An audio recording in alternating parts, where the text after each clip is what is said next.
Napaka-sweet tingnan ng dalawang monitor lizard na ito na nagyayakapan. Meron din sa dagat at pati sa daan. Ang dalawang ito nga ay tila ba nagsasayaw habang nakayakap. Uy, sana all! Pero ang totoo, mukha lang silang nagyayakapan pero sila po ay naglalaban. Sa mundo ng mga monitor lizard, ang pinakamalaki sa lahat ay ang Komodo dragon. Ang pinakamalaking naitala ay may habang 3.10 meters at tumimbang ng 166 kilograms. At alam nyo ba, ang Komodo dragon ay isa sa pinakadelikadong hayop sa mundo. Isang kagat lang nito ay maaaring ikamatay ng isang tao dahil nagtataglay ito ng lason.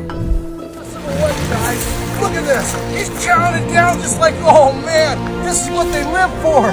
Ang Komodo dragon o Varanus komodoensis ay matatagpuan sa mga isla ng southeastern Indonesia, partikular sa Komodo National Park. Ito ang pinakamalaki at pinakamabigat na lizard sa mundo na umaabot ng 3 meters ang haba at 140 kilo ang bigat. Pero karamihan sa kanila ay meron lamang timbang na 70 kilograms. Ang nagbigay sa kanila ng pangalan ay ang American naturalist na si W. Douglas Burden. Siya ang namuno sa isang expedition noong September 1926 upang makakuha ng specimen nito sa Indonesia at madala sa Bronx Zoo sa New York. Dahil sa laki at itsura ng monitor lizard na ito ay mukha raw itong dragon para kay Burden.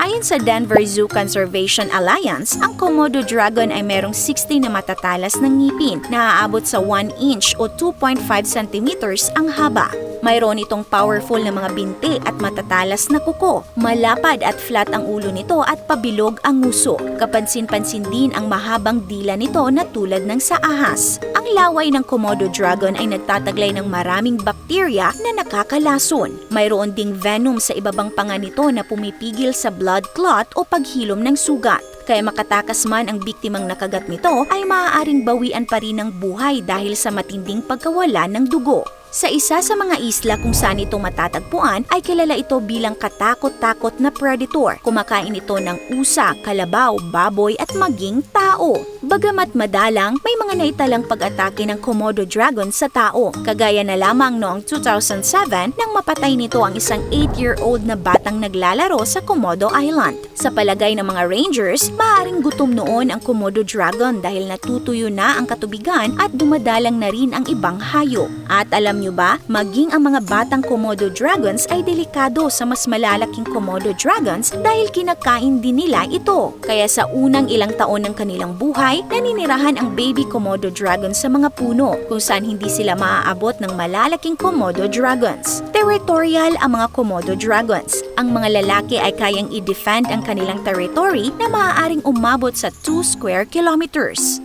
Actually, ang nakikita niyong tila yakapan ng dalawang Komodo dragon sa mga video ay hindi talaga sweet. Isa itong combat position na tipikal na maoobserbahan sa mga lalaking monitor lizard kapag nag-aagawan sila ng teritoryo. At ginagawa din nila ito tuwing mating season upang maging karapat-dapat para sa isang babaeng Komodo dragon. Tuwing July at August ang mating season na ito kung saan nangingitlog ang babaeng Komodo dragon ng nasa 30 eggs. Ibabaon nila ito sa lupa at tumatagal ng 8 buwan bago mapisa. Ngunit sa kasalukuyan ay endangered na ang Komodo dragon. Ayon sa Business Insider, noong 2023, tinatayang nasa 3,400 na lamang ang populasyon ng Komodo dragon sa wild. Kabilang sa mga banta sa kanila ay ang pagsira ng tao sa kanilang natural na tahanan, illegal hunting at climate change. Nagustuhan niyo ba ang content natin today mga ka-awesome? Kung oo, mag-comment ng big yes. This is Ate O from our Republic. Hanggang sa muli and stay awesome!